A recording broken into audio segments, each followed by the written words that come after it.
자, 125페이지 이어서 보도록 하겠습니다. 125페이지 읽으면서 보도록 할게요. 1문단부터 같이 읽어볼게요. 기후변화는 세계적으로 중요한 현상이다. 기후변화.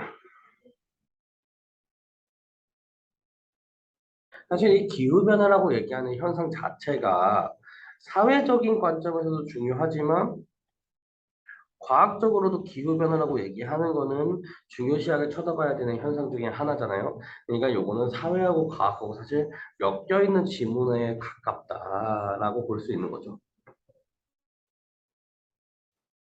그러니까 기후변화만 따졌을 때는 과학적인 거에 조금 더 가깝긴 하죠.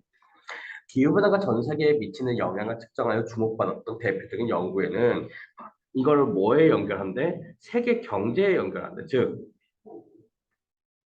지금 첫 화두를 여기 있는 이 기후변화라고 얘기하는 과학적인 현상으로부터 기본적으로 세계 경제라고 얘기하는 경제적인 입장으로 이어서 이야기를 하려고 하잖아요. 그 부분을 알아야죠. 그러니까 결국 요거는 단일 글로 나오게 되었고, 단일 지문으로 나오게 되었고, 그런 점에서 경제적으로 바라본다고 얘기를 했을 적에 요 지문은 경제와 관련된 이야기를 할 것이다.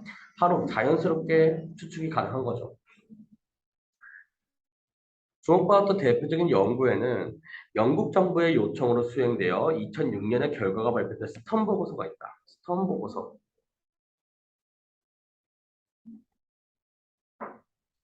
이 보고서에는 탄소 배출 추세가 유지될 경우 기후 변화로 인해 입게 될 경제적 손실과 기후 변화를 막기 위해 탄소 배출을 줄이는 데 따르는 경제적 손실을 비교하여 전자가 후자보다 크다고 결론 내렸다. 봅시다. 그러니까 이제 기후 변화로 인한 기후변화로 인한 경제적인 손실이 있어요. 그치? 기후가 변하게 되면 그로 인한 경제적인 손실 당연히 따르겠죠. 그런 기후 변화로 인한 경제적인 손실 그리고 이 기후 변화로 인한 경제 손실, 즉 기후 변화를 막기 위한 이런 걸 보고 방제라고 얘기하거든요. 기후 변화가 하나의 재난이라고 쳤을 적에 그러한 재난을 방지하고 막는다라는 의미로 방제라는 의미를 씁니다. 방제 비용으로 따졌을 때 어떤 게 더 크다고요? 방제 비용 또한 손실이라고 쳤을 적에 그 손실은 이쪽이 더 크다라는 거죠. 이쪽이 더 크다라는 겁니다. 기후변화로 입게 될 경제적 손실과 탄소 배출을 줄일 때의 경제적 손실을 달리 해석하면 각각 기후변화를 막는 행동을 취할 때와 경제적 이득과 그러지 아니할 때의 경제적 이득. 그러니까 방제 비용을 들여서 얻는 경제적인 이득이 더 크다라는 거죠. 결론적으로 봤을 적에. 여기서 일문단에서 얻을 수 있는 부분은 결국 이거죠. 이 부분이에요. 그렇죠? 이문단 볼게요. 기후변화로 발생할 경제적 손실은 물자원. 자, 그럼 경제적 손실은 뭐래요?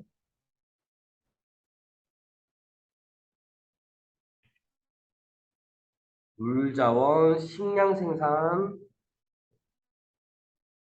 건강, 이런 것들이 있거든요. 이런 것들에 대한 부정적인 영향에 대해서 이야기를 했대요.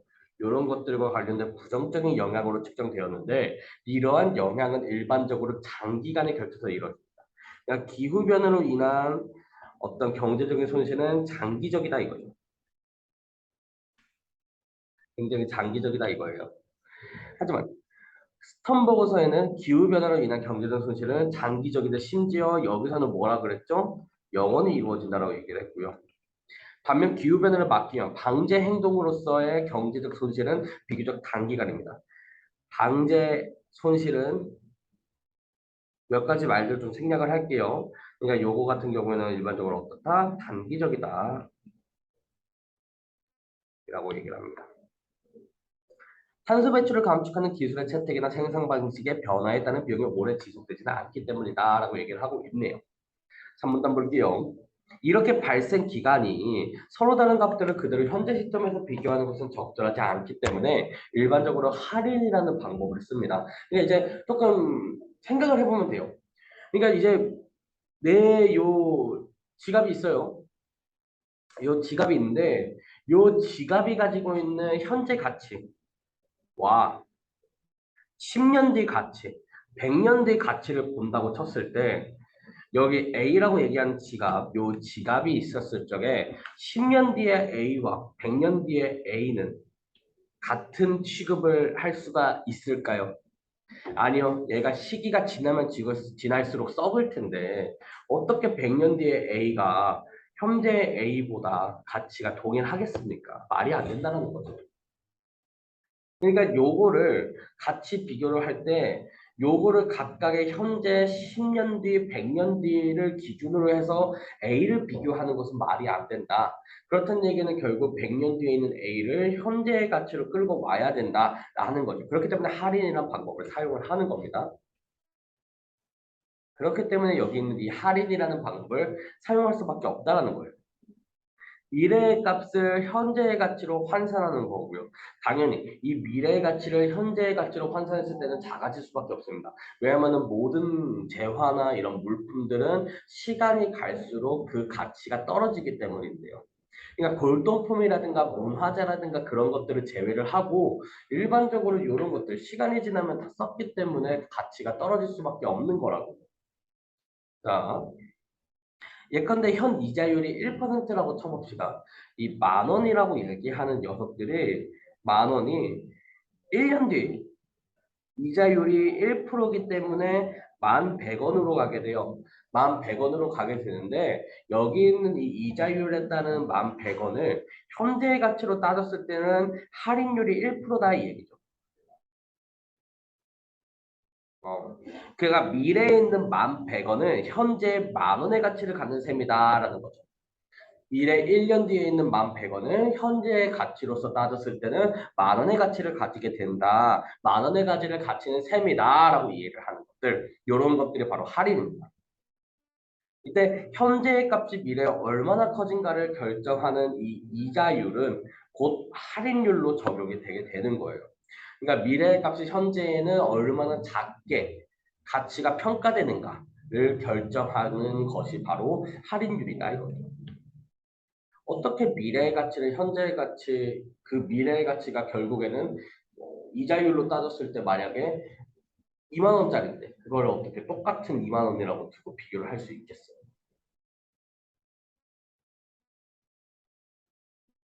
다음 문단 볼게요. 할인은 미래의 각 시점에 발생한 값의 1보다 작은 수인 할인 요소를 곱합니다. 그 값에 뭘 곱한다? 할인 요소를 곱한다 이거죠. 얘는 0부터 1 사이의 값으로 나타나게 되는데요. 이거는 왜 그러냐? 미래에 있는 가치가 현재 얼만큼 작은 가치로 나타나게 되느냐를 따지는 거기 때문에 예를 들어서 할인율이 만약에 30%다라고 얘기를 하면은 30%만큼 깎인 가격이니까 곱해지는 가격은 0.7을 곱해야겠죠? 그러니까 예를 들어서 만 원짜리 제품이 있다라고 쳐봐요. 할인을 30% 매겼습니다. 할인율이 30%예요. 할인율이 30%일 때 얘의 가격은 얼마로 떨어지죠? 7,000원으로 떨어지게 돼요. 이렇게 7,000원으로 떨어졌습니다. 그러면 결국 이 만에다가는 몇을 곱한 거예요? 0.3을 곱한 겁니까? 몇을 곱했죠? 0.7을 곱했죠. 0.7을 곱한 값으로 나오게 돼요. 그러니까 7,000원으로 나오게 된다는 거죠. 결국 할인 요소라고 얘기하는 거. 미래에 있는 가치가 현재에 있어서 얼마나 작아졌는가를 따지는 건데 여기다가 1보다 큰 값을 곱하면 미래에 있는 가치가 현재 가치로 따졌을 때 더 큰 값을 가지게 되는데 어떻게 그게 말이 되겠어요? 그렇다는 거죠. 그래서 할인 요소는 미리 정해져 있는 수치가 아니라 공식에 의해 정해진 이 공식은 알 필요가 없어요. 이 공식을 알고 싶으면 대학 가서 공부하시면 됩니다. 0에서 1 사이의 수치이며 미래에 대한 가정에 영향을 받는다. 미래에 대한 가정. 결국 미래는 가정을 할 수밖에 없는 녀석인데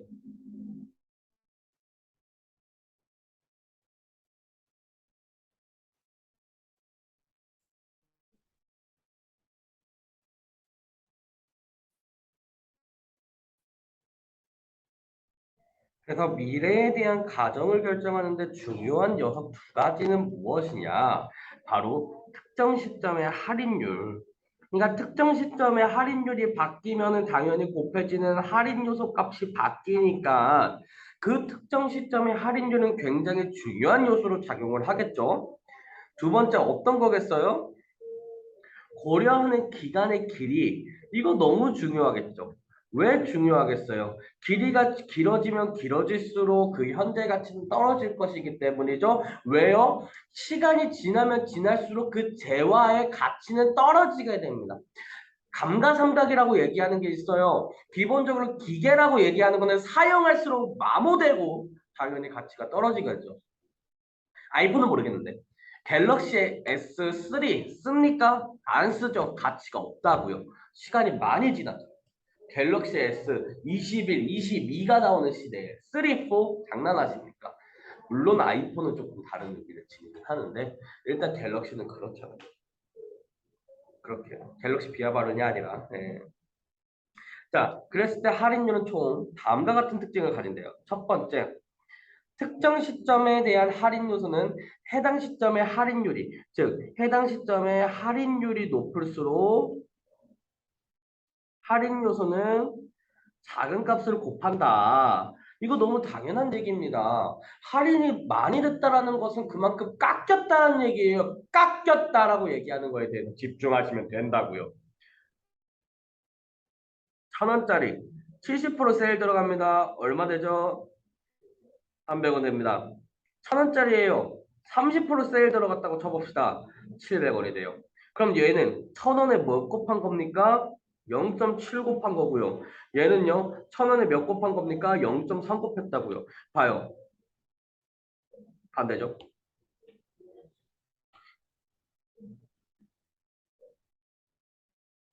여기 숫자를 보세요. 70%일 때 0.3, 30%일 때 0.7 아닙니까? 봐요. 할인율이 높을수록 할인 요소 값은 작은 값을 곱하죠. 바로 이겁니다. 바로 요거고요. 네, 바로 요거고. 다음 미래 시점의 값에 아니 둘째 두 시점의 할인율이 같다라고 쳐봅시다. 그러면 당연히 현재 시점에서 더 먼 미래에 대한 할인 요소가 작다라는 거죠. 이거는 다시 한번 말하지만 할인 요소 값이 작아진다라고 얘기하는 거는 사실 할인율이 커진다라는 얘기하고도 거의 유사해요. 이게 무조건 100% 그런 건 아니고 유사한 겁니다. 그랬을 때 20년 뒤, 40년 뒤 당연히 가치가 떨어지게 되므로 20년 뒤가 만약에 0.5를 곱했다면 40년 뒤는 0.3을 곱해야지 정상적일 거라고요. 할인 요소에 해당되는 6 말씀드리는 거예요. 할인 요소. 세 번째, 모든 시점의 할인율이 동일하게 고정이 되어 있다. 해당 할인율이 높을수록 할인율이 높다. 할인 요소는 먼 미래일수록 더 빨리 작아진다는 거죠.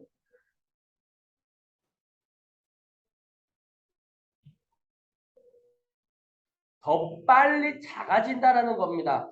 할인율이 높을수록 할인 요소는 먼 미래로 갈수록 더 빨리 작아진다는 거예요. 당연한 얘기거든요. 당연한 얘기. 상식적으로 생각을 해봅시다. 우리 제곱근으로 한번 가볼게요. 제곱근. 할인율이 0.1%야.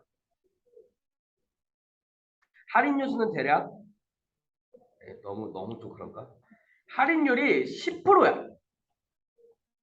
그럼 우리는 할인 요소 값을 0.9. 예를 들어서. 그러면은 그 다음 해 얘는 0.9 곱하기 제곱을 곱한다고 생각을 해봅시다. 얘는 0.9대 얘는 0.081이에요. 이렇게. 그렇죠? 그랬을 적에 그 다음 번 볼게요. 90%라고 쳐볼게요. 그럼 할인 요소를 우리 0.1을 곱할 거예요. 봐요. 그럼 그 다음에는 0.1의 제곱입니다. 0.1과 0.0.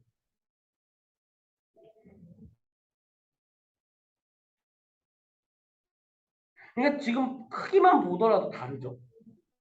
크기만 보더라도 다릅니다. 이거 훨씬 작아지죠. 넘어갈 때. 요거예요. 요거 얘기하는 거예요. 요거 얘기하는 겁니다. 네. 요거 말씀드리는 거고요. 다음 볼게요. 미래 시점의 값에 해당 미래 시점에 대한 할인 요소를 곱한 값을 결국 그 값을 현재 가치라고 부른다라는 거죠. 현재 가치라고 부르는 녀석은 그 값에 뭘 곱한 거다? 그 값에 바로 해당 할인 요소를 곱한 거다. 미래 시점의 할인 요소.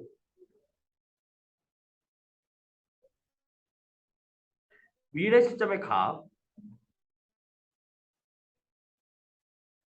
그 값을 현재의 가치라고 하고 그 시점에 대한 할인 요소를 다 곱한 다음에 그거를 더해야지 뭐가 발생한 거다? 각 시점에 발생한 모든 경제적 손실에 해당 시점에 할인 요소를 다 곱한 값을 더해야지 정확하게 그 해까지 나타난 장기적으로 일어나게 된 경제적 손실이다 이거죠.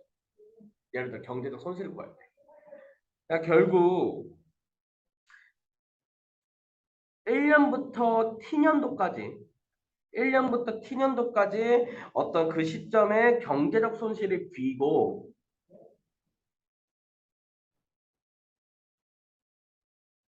나타나게 되고 그에 따른 할인 요소가 D로 나타나게 됐을 때 각 시점 경제적 손실의 현재 가치는 전부 다 더해야죠. 여기 있는 이 경제적 손실의 할인 요소를 곱한 값이 바로 미래 시점의 현재 가치를 나타내는 값이었고 1년 차일 때는 요거, 2년 차일 때는 요거 쭉 가서 T년 차일 때는 요렇게 가겠죠. 요걸 다 더해줘야 된다는 거죠.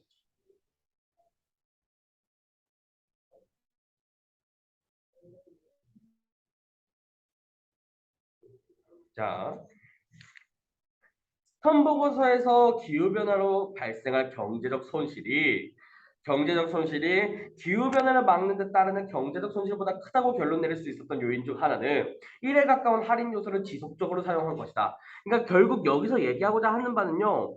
방제 비용으로서 어떤 경제적인 이득을 보더라도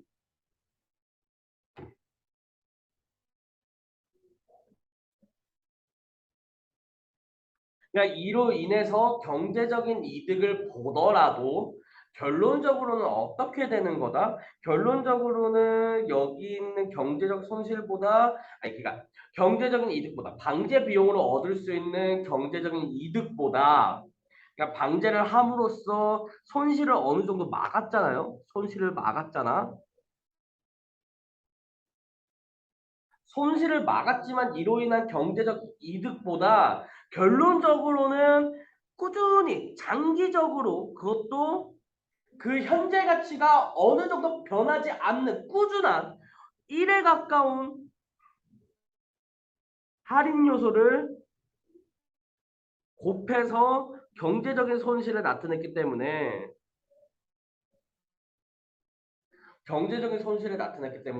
장기적으로 봤을 때는 무조건 방제 비용으로 들어서 손실을 막든지 뭐 하든지 간에 경제적인 손실이 더 커진다는 거. 훨씬 더 커진다는 거. 바로 요거죠. 장기간에 걸쳐 발생하는 기후변화의 손실에 미래로 갈수록 빨리 0에 가까워지는 할인 요소를 적용하면 그 현재 가치의 통합은 1에 가까운 할인 요소를 사용할 때보다 크게 작을 것이기 때문이다. 경제적인 손실이 얼마 되지 않는다는 얘기죠. 일반적으로 정부 정책들을 평가할 때는 정책에 의한 경제적 비용이 단기에 발생하고 경제적인 이득은 장기간에 걸쳐 발생한다고 봅니다. 따라서 이러한 정책 평가에 1에 가까운 할인 요소를 사용하면 정책의 경제적 이득이 크게 산정되어 정책이 채택될 가능성이 높아진다는 거죠. 그러니까 1에 가까운 할인 요소를 곱한다는 얘기는 어떤 얘기냐? 시간이 지나도 그 가치가 얼마 변하지 않는다 이 얘기예요. 얼마 변하지 않는다 이 얘기입니다.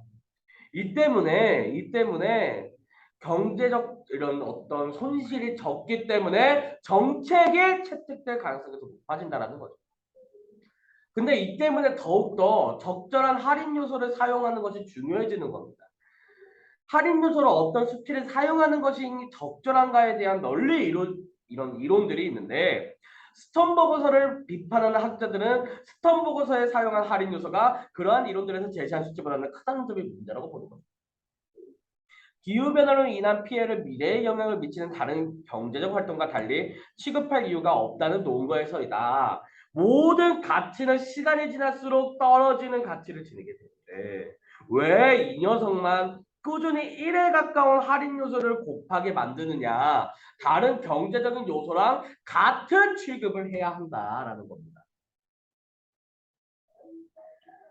이에 대해 스턴 보고서의 결론을 지지하는 학자들은 기후변화 영향이 널리 알려진 방법론을 적용하는 것은 미래 세대에 매우 불리한 결과를 유도하기 때문에 비윤리적이라고 지적합니다.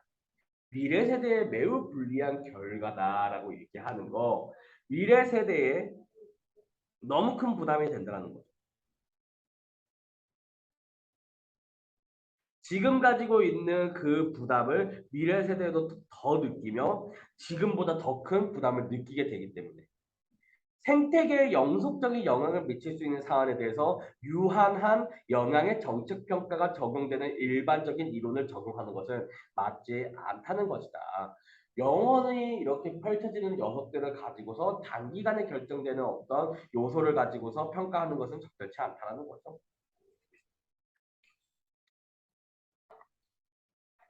자, 금방 한번 이제 문제를 직접 풀면서 보도록 할 텐데요. 5번 문제만 바로 볼게요. A를 막기 위해 사용할 수 있는 방법으로 적절하지 않은 것은 볼게요. 5번 볼게요. 기후변화를 막는 행동의 경제적 손실이 장기간 발생한다고 가정한다. 아까 전에 우리가 본문 보면 알겠지만 방제 손실로 인한 경제적 손실은 단기적이라고 말씀드렸어요. 5번이 답이에요. 5번에는 5번이 답이다라는 거죠.